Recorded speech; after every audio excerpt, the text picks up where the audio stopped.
Hello everyone. Welcome back to this channel. In this video, we are going to see how to partition a hard disk or a storage drive on a Windows 11 PC. Before we begin, we have an exciting challenge for you.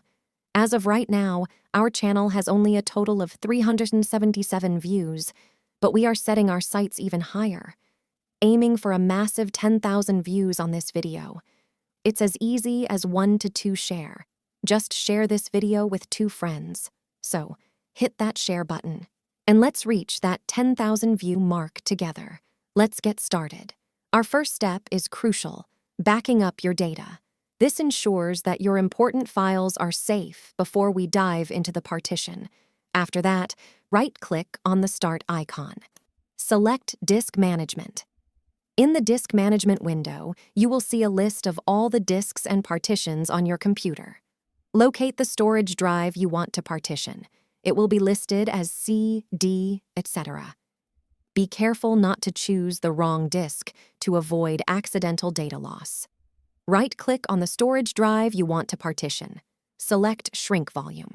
In the Shrink window, you will see the total size before the shrink and the amount available to shrink. Enter the size you want for your new partition. This will be the size of your new partition. After shrinking the volume, you will see unallocated space. Right-click on the space. Select New Simple Volume. Select Next.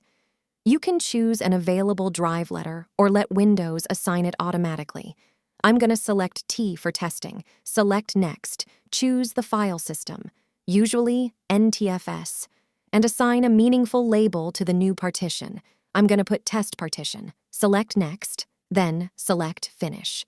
Finally, we'll ensure that the new partition is working as expected.